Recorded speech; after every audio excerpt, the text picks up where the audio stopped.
우리 함께 인사합시다. 추석 명절 잘 보내셨습니까? 네, 다시 한번 합니다. 새해 복 많이 받으십시오.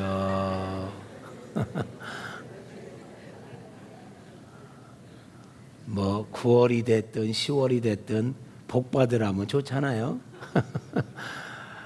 유난히 복을 좋아하는 게 사람입니다. 그래서 우리 삶의 환경들을 보면 복자가 참 많이 새겨져 있어요. 장롱에도 복자가 들어가 있고, 벽에도 복자가 들어가 있고, 수저에도 복자가 들어가 있고, 뭐 곳곳에 보면 옷에도 복자가 들어가 있기도 하죠. 복을 그렇게 좋아해요. 근데 복에 대한 개념이나 내용에 대해서는 의견이 분분하죠. 어떤 사람은 복이 뭐냐 할 때 돈을 많이 버는 게 복이다 라고 얘기하는가 하면 건강한 게 복이다, 자녀들이 잘 되는 게 복이다, 뭐 여러 가지 이야기할 수 있어요. 네, 맞습니다. 그런 거 싫어하는 사람 없죠. 건강한 거, 물질적인 거 다 차이가 있죠. 그러나 우리 그리스도인들은 이 복에 대해서도 우리 하나님께서는 어떤 복을 말씀하시는가, 어떤 게 복이라고 말씀하시는가. 이 물질의 복만 해도요, 어떤 관점에서 보느냐가 참 차이가 있어요. 지난 주 중에 우리 유승대 목사님 이렇게 새벽 설교했던 걸 이렇게 듣다 보니까 이런 말씀을 하세요. 우리는 5,000명을 먹일 수 있는 물질을 가지고 있는 것을 복이라고 생각하는가, 5,000명을 먹일 수 있도록 나누어 주는 것을 복이라고 생각하는가. 세상 사람들은 5,000명을 먹일 만한 그런 물질을 내가 쥐고 있는 것을 복이라고 생각한다면, 적어도 우리 그리스도인들은 5,000명에게 먹이며 나누어 줄 수 있는 그 자체를 복이라고 생각한다. 그러니까 우리는 세상 사람들은 움켜쥐는 것을 물질의 복을 받았다라고 하지만, 우리는 많은 사람들에게 베풀고 나눌 수 있는 그런 마음과 능력을 갖고 있다는 것을 복이라고 생각한다라는 거죠. 그러니까 똑같이 복을 이야기할 때 세상 사람과 기독교인은 분명한 차이가 있어야 할 것이다 라는 거죠. 우리 예수님께서는 무엇을 복이라고 말씀하실까?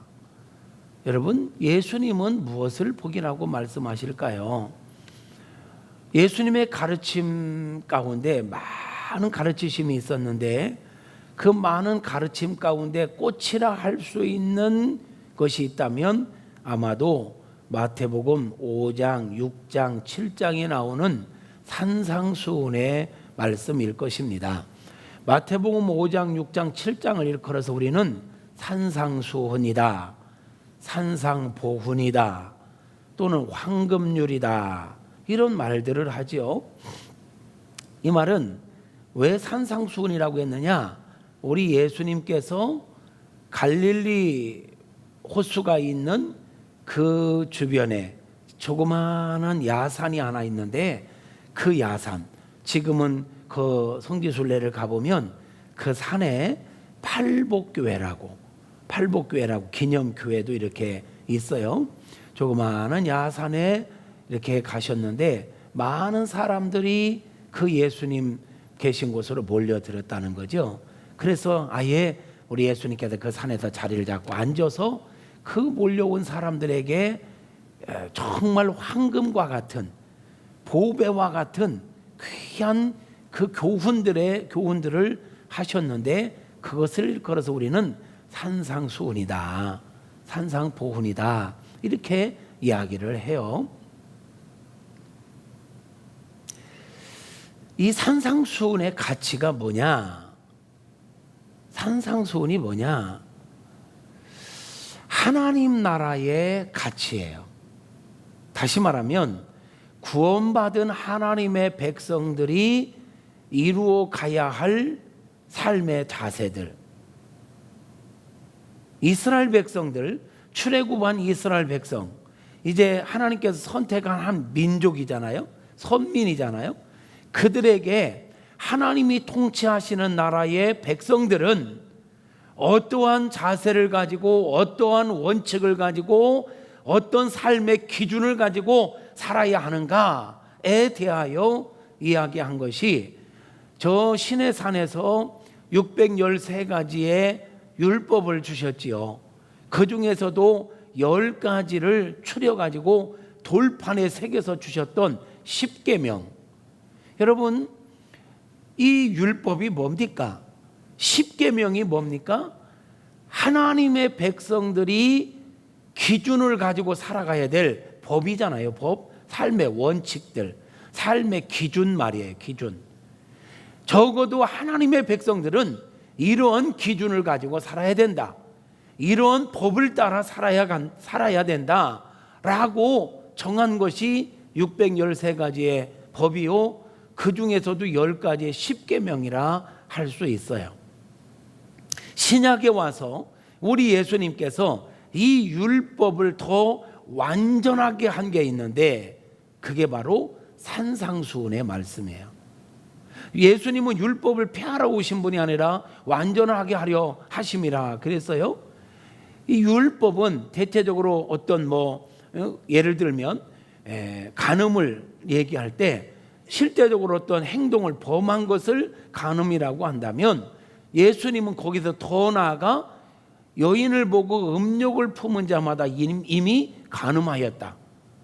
율법에서는 사람을 진짜로 죽인 것을 두고 살인이라고 했다면, 예수님은 이 산상수훈에서 형제를 향하여 욕을 하는 것을 두고 이미 살인했다라고 말씀하신단 말이죠. 그러니까 구약에서 이 율법이 하나님의 백성들이 지켜야 될 삶의 기준이고 법이고 원칙이었다고 한다면, 이 산상수훈은 그보다도 더한, 우리 예수님께서 더 완전하게 하나님의 백성, 하나님의 자녀된 하나님의 사람들이 품고 살아가야 될, 이루며 살아가야 될 삶의 기준으로 주신 것이 바로 산상수훈의 말씀이다라는 거예요. 그러니까 이 산상수훈, 마태복음 5장, 6장, 7장의 말씀은 그냥 듣기 좋은 얘기가 아니고 그냥 사람들에게 말하기 좋은 멋진 어떤 미사여구를 쓰기 위해서 그냥 인용하는 어른 말씀들이 아니라, 하나님의 백성이라면 적어도 이렇게 살아야 되는구나 라는 것을 알고, 적어도 우리가 이 기준을 가지고 이렇게 살아가기 위해서 노력해야 될 삶의 분명한 기준점이 바로 산상수훈이다. 그래서 이 말씀을 걸어서 제자도라고도 합니다. 제자도. 제자라 하면, 예수님을 따르는 제자라면 적어도 이 마태복음 5장, 6장, 7장에 나오는 이 산상수훈이라 불리우는 이 말씀의 기준을 가지고 살아가야 된다라는 거예요. 사랑하는 성도 여러분, 우리 교회가 5년 동안 같은 표어를 가지고 노력하고 있습니다. 제자 되고 제자 삼자. 내년까지 표를 가지고 갈 건데, 적어도 내가 먼저 예수님의 진정한 제자가 되려면 이 마태복음 5장, 6장, 7장의 말씀을 내 삶의 어떤 원칙으로, 내 삶의 기준으로 두고 살아가야 되겠다라는 것입니다. 단순히 대한민국 국민으로서 대한민국 법규를 지키는 것을 넘어서 우리는 대한민국 헌법을 지키는 건 당연하고, 그것을 지키는 것을 넘어서 하나님의 백성이잖아요. 하나님의 자녀잖아요. 그러니까 우리는 하나님의 법을 늘 생각하며 이거에 맞게 살아가야 되는데, 그 기준이 이 마태복음 5장, 6장, 7장이어야 한다라는 것입니다.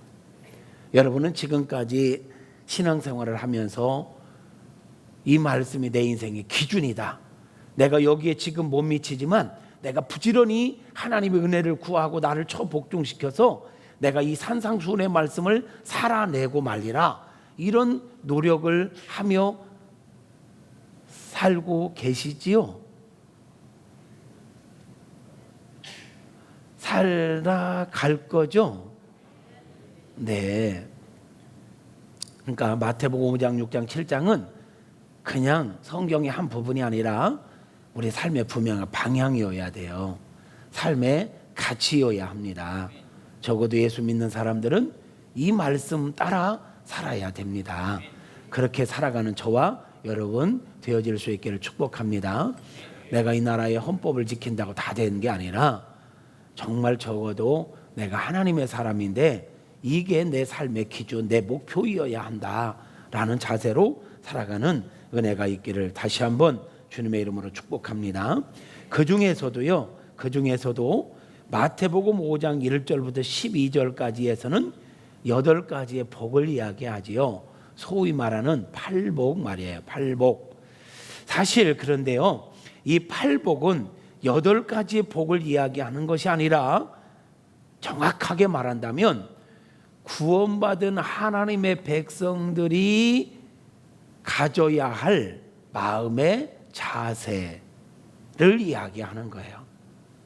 8가지 복이라고는 하지만 더 정확하게 말한다면 구원받은 하나님의 백성들이 마땅히 가져야 될 마음의 자세, 삶을 대하는 태도, 하나님을 대하는 태도, 사람을 대하는 태도, 사물을 대하는 태도, 원수를 대하는 태도, 내 죄의 유혹을 대하는 태도, 나 자신을 대하는 태도가 어떠해야 하는가? 마음이라 함은 또 다른 표현으로 하면 삶의 태도라 할 수 있고 성품이라 할 수 있잖아요. 그 마음이 어떤 마음을 갖고 살아야 하느냐, 이것을 이야기하는 게 팔복입니다. 여러분, 옛날에 그 단군교 교주였던 김혜경 씨라고 있어요. 단군교를 만들었던 그 무당의 대부라고 불렸던 김혜경 씨가 지금은 어떻게 지내는지 모르겠는데 옛날에 간증을 참 많이 하고 다녔고 책도 많이 썼죠. 그들이 이야기하는 관상을 본다고 하잖아요. 관상, 그 다음에 수상, 발을 보면 족상 뭐 이러는데 그 관상 중에 가장 정확하고 최고의 단위가 어디냐면 심상이래. 심상. 마음 씀씀이, 마음가짐이 어떠냐가 가장 중요하다라는 거죠. 그래서 이 김혜경 씨가 이 마태복음 이 팔복의 말씀을 읽고 무릎을 쳤다는 거 아니에요. 와, 우리는 막 한참 뭐 철학적으로 뭐적으로 막 연구를 해야만 이 경지에 이르는데 성경에서는 예수님께서는 그냥 한마디로 가장 중요한 심상의 가장 중요한 부분을 한마디로 이야기하시는구나. 가장 아름다운 마음이라 할 수 있는 게 뭐냐? 이 팔복이라고 하는 8가지의 마음 자세라는 거죠. 사람이 이런 마음의 자세를 가지고 살면 신을 감동시키고 사람을 감동시킬 수 있다라는 거예요. 그래서 우리 예수님께서도 하나님의 사람이라 함은 적어도 이러한 마음의 태도를 가지고 살아야 정말 빛과 소금의 역할을 감당할 수 있을 거다. 여러분, 이 팔복은요 산상수훈의 서론이라 할 수 있어요. 방송실은 에어컨을 꺼세요. 그리고 뒷자리는 저 뒤에 문을 좀 닫아주시고요. 이 팔복은 팔복의 마음을 지녀야 뒤에 나오는 산상수훈의 많은 교훈들을 지켜낼 수가 있다라는 거예요. 이 팔복에 관한 마음의 자세를 갖지 않고는 뒤에서 제시하는 산상수훈의 그 엄청난 하나님의 법, 하나님의 백성들이 마땅히 이루어야 될 그 삶의 기준들을 실천하기가 참 어렵다라는 거죠. 구약의 율법이라면 이는 이로, 눈은 눈으로, 이게 이제 보복법이 주어졌었는데 예수님은 뭐라고 합니까? 네 오른뺨을 치면 똑같이 오른뺨을 칠 게 아니라 왼뺨을 돌려대라. 오리를 가자 하면 십리를 가져라. 이런 것들을 어떻게 순종할 수 있냐라는 거예요. 팔복의 마음의 자세를 가지면 그게 가능하다라는 거예요. 그러니까 이 팔복의 마음 자세는요, 보통 마음이 아닌 거죠. 보통 마음이 아닌 거예요. 저나 여러분이 포기해서는 안 될, 추구해야 될 하나님의 기준이고 하나님의 백성들이 마땅히 가져야 될 마음의 자세인 줄로 믿습니다. 그 중에서도 오늘 첫 번째, 심령이 가난한 자는 복이 있나니 천국이 저희 것이며 라고 한 첫 번째 복 이야기했는데요, 심령이 가난한 자가 복이 있다 라고 얘기하는 이 팔복의 첫 번째, 이거는 또한 뒤에 나오는 7가지의 복된 마음을 가질 수 있는 가장 기본이 되는 자세가 심령이 가난한 거예요. 그러니까 산상수훈을 다 이루려면 팔복의 마음의 자세를 가져야 되고, 이 8가지의 마음 중에서도 가장 기본이 되는 마음의 자세가 뭐냐? 심령이 가난한 거예요. 심령이 가난한 거. 그러면 심령이 가난한 마음은 뭘까요? 심령이 가난하다라는 것은 다른 말로 심령은 마음이라고 표현하면 되겠죠? 마음이 가난하다. 마음이 가난하다라는 것은 뭘까? 가난하다라고 할 때 이 표현은 원어적으로 보니까 극빈자의 상태를 말하거든요. 자기 힘으로는 도저히 살아갈 수 없는, 그래서 누군가의 도움을 절대적으로 받아야만 되는 그런 상태, 이게 마음이 가난한 자예요. 여러분, 마음이 가난하다라는 것은요, 마음이 가난하다라는 것은 물질적으로 가난하다라는 게 아니에요. 지식적으로 가난하다라는 게 아니에요. 마음이 가난하다라는 것은요, 남들에게 막 초라해 보이고 가련해 보이는 이런 게 아닙니다. 마음이 가난한 자가 복이 있다고 하는데, 그러면 마음이 가난하다라는 것은 뭘까? 여기 띄워졌네요. 같이 읽어볼까요? 시작. 심령이 가난하다는 것은 자신의 한계를 인정하고 하나님을 전적으로 의지하는 자. 예, 다시 말하면 마음이 가난하다는 것은요, 자기로 충만하거나 세상 것으로 충만한 게 아니라, 세상 것 내가 다 가져봤지만, 세상 것 내가 다 누려봤지만 이것으로는 하나님의 자녀답게 살 수가 없어요. 내 노력, 내 지식, 내 경험, 내 의, 나의 그 무엇으로도 하나님의 자녀답게 살 수 없고, 천국에 가는 것도 내 노력, 돈, 지식, 경험, 나의 의, 그 무엇을 동원해도 천국에 갈 수 없습니다. 하나님의 자녀가 되는 것도, 천국에 가는 것도, 하나님의 자녀답게 사는 것도 나의 힘으로는, 나의 노력으로는, 내가 가지고 있는 그 무엇으로도 안 되는 거예요.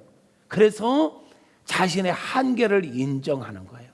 마음이 가난하다라는 것은요, 내 힘으로는 안 되는구나, 내 노력으로도 안 되는구나, 분명히 이거는 한계가 있구나, 하나님 앞에 완전히 항복하는 것, 나의 파산, 자신의 파산을 선언하는 거예요. 나는 도저히 안 됩니다. 그리고 하나님만을 전적으로 의지하는 마음의 자세, 이게 마음이 가난한 거예요.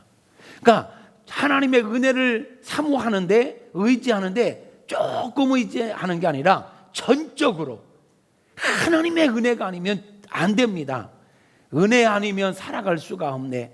나의 호흡마저도 주님의 은혜가 아니면 나는 살아갈 수가 없네. 하나부터 10가지, 100가지, 1000가지, 10,000가지 다 하나님의 은혜가 아니면 안 된다는 것을 절대적으로 인정하며 사는 마음, 이게 마음이 가난한, 심령이 가난한 자입니다. 이게 이론적으로 그렇구나 한다고 해서 되는 거는 아니에요. 정말 하나부터 10가지, 100가지, 1000가지, 만가지 하나님의 은혜가 아니면 안 된다는 것을 안다면 우리는 예배를 드리지 않을 수가 없어요. 기도를 하지 않을 수가 없어요. 왜요? 기도하지 않으면 살아갈 수가 없는 걸, 하나님의 도움을 받지 않으면 살아갈 수 없는 걸, 매일매일 그날 우리는 새로운 은혜를 공급받아야만 하나님의 은혜로 오늘 또 살아갈 수 있고 내일 또 살아갈 수 있거든요. 그러니까 마음이 가난하다는 것은요, 매 순간 하나님의 은혜를 갈망하는 마음의 자세라 할 수 있는 거죠. 매 순간. 옛날 처녀 총각 때 은혜 받은 걸로 평생 우려먹는 신앙이 아니라 오늘을 살아가기 위해서 오늘 새로운 은혜를 받아야 되고 내일 살아가기 위해서 내일 새로운 은혜를 받아야 된단 말이죠. 이런 화초도 물 한 번 줬다고 해서 계속 있는 건 아니잖아요. 물 떨어지면 물 줘야 돼. 우리가 쓰는 핸드폰도 한 번 충전했다고 해서 계속 쓰는 게 아니잖아요. 시간이 지나면 방전돼요. 그래서 또 충전하고 또 충전하듯 우리는 하나님의 은혜를 받지 않으면 안 된다, 이 사실을 알고 날마다 하나님의 은혜를 사모하는, 날마다 말씀에 거하고 날마다 기도하고 하나님을 인정하고 하나님의 도움을 갈망하며 살아가는 이런 마음을 일컬어 마음이 가난한 자, 심령이 가난한 자, 그런 자가 복이 있으니 그러한 자가 천국을 소유하게 된다라는 것입니다. 지난주에 복음을 얘기했는데요. 그래요? 나 예수님 믿어요. 그 예수님을 영접했다고 하지만 일주일을 살면서 예수님을 한 번도 생각하지 않고 예수님을 인정도 하지 않고 예수님과 대화도 하지 않고 예수님의 도움도 구하지 않고 그저 그렇게 막 살았다? 그 영이 정상적일까요? 그러니까 진짜 예수님을 믿는다는 건 예수님 내 인생의 주인으로 생명으로 모셨다면 그 생명을 날마다 공급받아야만 영적인 삶을 사는 거예요. 범사에 성령 하나님을 인정하지 않고 그분의 도움을 받지 않으니까 육신에 져서 육신의 정욕대로 사는 거예요. 신앙생활 한다고 하지만 영적인 삶을 사는 게 아니라 육적인 삶을 사는 것은 심령이 가난하지가 않기 때문에 그래요. 심령이 가난하지 않다는 것은 하나님의 도움이 필요 없다고 생각하는 거예요. 계시록에 보면 라오디게아, 소아시아 7교회 중에 라오디게아 교회가 있죠. 계시록 3장 17절에 보면 라오디게아 교회에 대해서 예수님께서 책망하시는데, 라오디게아 교회의 상황이 그들의 자세가 뭡니까?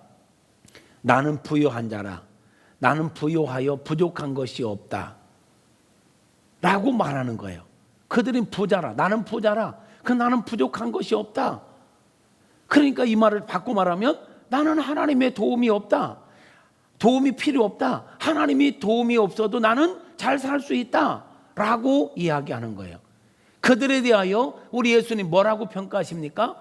너희가 정말 나는 부유하여 부족한 것이 없다 말하지만 실상은 너희는 공고한 것과 가련한 것과 가난한 것과 눈먼 것과 벌거벗은 것을 알지 못하는도다.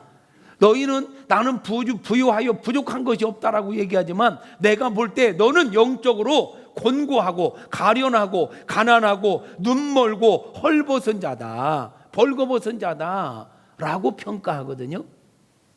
우리가 세상적으로 나는 배울 만큼 배웠어, 나는 가질 만큼 가졌어, 나는 건강해, 이런 것들을 내가 꽉 차서 하나님의 도움 없이도 나는 잘 살 수 있어, 지금까지 살아왔잖아, 앞으로도 나는 하나님의 은혜 아니어도 나는 사업 잘할 거고 나는 가정 잘 이끌어갈 거야, 나로 충만하여 하나님의 도움을 갈망하지 않고 산다면 영적으로 보면 우리는 곤고하고 가련하고 가난하고 눈멀고 벌거벗은 자라 할 것입니다. 심령이 가난하다라는 것은 이론이 아니라 실제적으로 얼마나 아까 뭐라 했어요? 가난하다라는 건 극빈자의 상태라 했죠. 잠시 잠깐도 누군가의 도움이 없이는 살아갈 수 없는 극빈자의 상태. 영적으로 내가 하나님의 도움이 없이는 절대로 살아갈 수 없다는 것을 인정하고 매 순간마다 하나님의 은혜를 갈망하는 것, 이게 심령이 가난한 마음이거든요. 그런 마음을 유지하는 저와 여러분 되어지기를 축복합니다. 준이야, 눈 떠라. 그런 마음을 유지해야 됩니다. 그런 마음을 유지하지 않으면 의도적으로 여러분 깨달으셔야 돼요. 성령 하나님께 깨닫게 하시기를 축복합니다. 깨달아야 돼요. 내가 너무 세상적으로 부요해서 하나님의 도움을 갈망하지 못하고 있구나. 이건 적이에요. 요즘 여러분 우리가 지금 말씀 묵상하고 있죠. 소아시아 7교회들 특징이 뭡니까? 소아시아 7교회에 나오는 특징들을 보면요, 세상적으로 도시가 크고 상업도시고 그래서 부유하고 세상적으로 풍요로우면 영적으로는 언제나 큰 장애가 있다는 사실을 보게 돼요. 그런데 오히려 서문학교회 같은 경우는 어땠나요? 환난과 궁핍함이 있었어요. 영적으로, 세상적으로는 극빈자의 상황이었어요. 근데 예수님은 뭐라고 해요? 너희들의 상태는 세상적으로 볼 때는 극빈자지만 내가 볼 때는, 영적으로 볼 때는 너희는 실상은 부유한 자니라. 이렇게 얘기하죠. 오늘 아침에 봤던 말씀, 사대교회는요, 살아있다고 하지만 실상은 너희는 죽어있는 자다. 이렇게 표현하세요. 여러분, 우리는 지금 하늘나라의 가치를 두고 얘기하다 보니까 조금은 우리하고 지금 너무 이게 차이가 있는 것처럼 느껴지는데요. 우리가 이 땅에서 지금 살만한 세상 속에서 살지만요, 스스로가 영적으로 가난한, 정말 심령이 가난한 마음을 유지하기 위해서 철저하게 깨닫고 은혜를 구하는 저와 여러분 되어질 수 있기를 주님의 이름으로 축복합니다.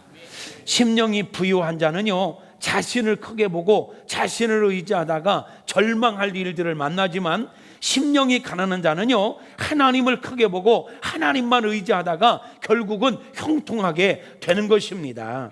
심령이 가난하지 않은 자는요, 나를 봐라, 내가 얼마나 좋은 사람인가, 내가 얼마나 잘했는가 하면서 나를 나타내려고 합니다. 교만이지요. 심령이 가난한 자는요, 내게 있는 모든 것은 하나님의 은혜다, 나의 나된 것은 하나님의 은혜라고 고백하는 자입니다. 심령이 가난한 자는 가련한 자가 아니라 했어요. 어쩌면 진짜 강한 자예요. 왜요? 하나님을 의지하기 때문이죠. 진짜 무서울 것 없는 담대한 자입니다. 저는 저와 여러분 모두가 정말 심령이 가난한 자가 되어지기를 축복합니다. 누가복음 18장 9절부터 14절에 보면 바리새인들과 세리가 하나님의 성전에 와서 기도하는 장면이 나오지요. 이 바리새인과 세리의 모습을 보면 세상적으로 심령이 부유한 자와 심령이 가난한 자의 차이가 무엇인지를 딱 보이게 돼요. 바리새인은요, 세상적으로 부유한 자예요. 그래서 기도를 하면서도 이렇게 기도해요. 하나님, 나는 저 사람들처럼 남의 것을 훔치지 않고 불의를 행하지 않고 간음을 행하지 않고 일주일에 2번씩 금식하고 온전한 11조를 드리게 됨을 감사하나이다. 뭔가 기도 같은데 자기 의의를 드러내고 있어요. 하나님의 도움을 구하지 않는 거예요. 그런데 세리는요, 성전에 올라왔지만 가까이 가지도 못한 채 멀리 서서 자신의 죄를 인정하며 하나님, 나는 감히 하나님을 바라볼 수도 없어요. 하나님의 은혜가 아니면 나는 아무것도 감히요. 그래서 불쌍히 여겨달라고, 하나님의 은혜가 아니면 안 된다는 것을 인정하고 그 하나님의 도우심을 구하는, 이게 심령이 가난한 자의 모습입니다. 여러분은 어떤 자입니까? 주님이 없어도 살아갈 수 있다고 생각하는 자입니까? 아니면 주님을 떠나서는 나는 아무것도 할 수 없다고 생각하는 자입니까? 다시 말하면 심령이 가난한 자입니까? 심령이 부한 자입니까? 심령이 부한 자는 앞에서 이야기한 것처럼 라오디게아 교회 성도들처럼 나는 부유하여 부족한 게 없다 하는 자예요. 그런데 그런 사람에 대한 주님의 평가는 너는 곤고하고 가련하고 가난하고 눈 멀고 헐벗은 자다, 벌거벗은 자에 불과하다. 그러나 나는 주님이 없이는 살아갈 수 없는 자입니다. 이거 요한복음 15장 5절 이하에 15장에 보면 나를 떠나서는 너희가 아무것도 할 수 없고 나를 떠나서는 열매를 맺을 수 없다 하셨어요. 주님 안에 있는 자에게 진정으로 열매가 있는 줄로 믿습니다. 여러분 자신을 냉정하게 돌아볼 수 있도록 성령께서 영의 눈을 열어주시기를 바랍니다.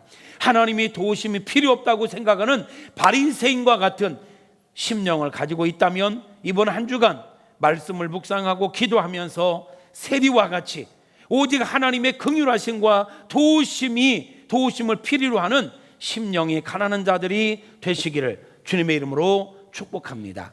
그럴 때 마음의 천국이 이루어지게 되는 것입니다. 로마서 14장 17절에 보니까 하나님의 나라는 먹는 것과 마시는 것이 아니요 오직 성령 안에서 의와 평강과 희락이라. 여러분 마음을 비우고 심령이 가난한 상태는요 마음에 하나님의 평강이, 하나님의 의가, 그래서 마음 천국을 이루게 되는 줄로 믿습니다. 심령이 가난한 자는요 진정으로 약한 자가 아니라 강한 자입니다. 그래서 하나님만을 의지하고 나가는 자 형통하는 거 아니겠습니까? 여러분 모세가요 애굽에 40세까지는요 내가 할 수 있어. 근데 그가 광야로 쫓겨나서 40년 훈련 받은 다음에는요 나는 할 수 없어요. 나는 못해요. 그렇지만 주님이 그와 함께 하니까 나는 못해요. 주님이 함께 하면 해야 돼요. 할 때 그는 한 민족을 구원하는 지도자가 되었습니다. 심령이 가난한 자는 진짜 불쌍한 자가 아닙니다. 세상을 얻을 수 있는 자입니다. 그래서 삶의 천국을 누리게 될 줄로 믿습니다.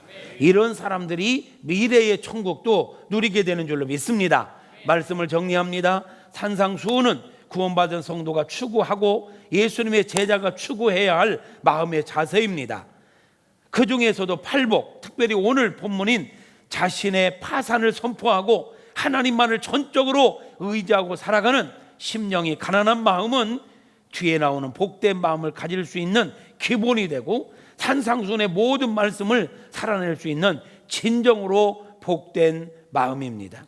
그래서 심령이 가난한 자가 마음의 천국을 누리고 또 삶의 천국을 누리고 미래의 천국도 누리게 되는 것입니다. 사랑하는 성도 여러분, 자기의 상식과 경험 이걸 내려놓으세요.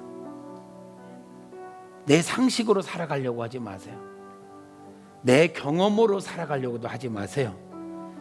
세상 사람들을 의지하려고도 하지 마세요. 의지하는 만큼 실망할 일이 있어요. 우리가 의지할 자는 여호와 하나님밖에 없어요. 하나님의 은혜가 아니면 나 살 수 없어요. 하나님의 은혜가 아니면 내 자녀들 앞길이 막막해요. 내 가정, 내 사업, 내 모든 삶의 모든 것 하나님의 은혜만이 우리를 살게 할 수 있습니다. 이렇게 하나님의 은혜를 정말 갈망하며 매 순간마다 매일마다 하나님 앞에 무릎 꿇고 하나님의 은혜를 날마다 구하며 살아가는 심령이 가난한 자가 자로 살아가는 저와 여러분 되어질 수 있기를 주님의 이름으로 축복합니다. 소망하며 찬양하겠습니다.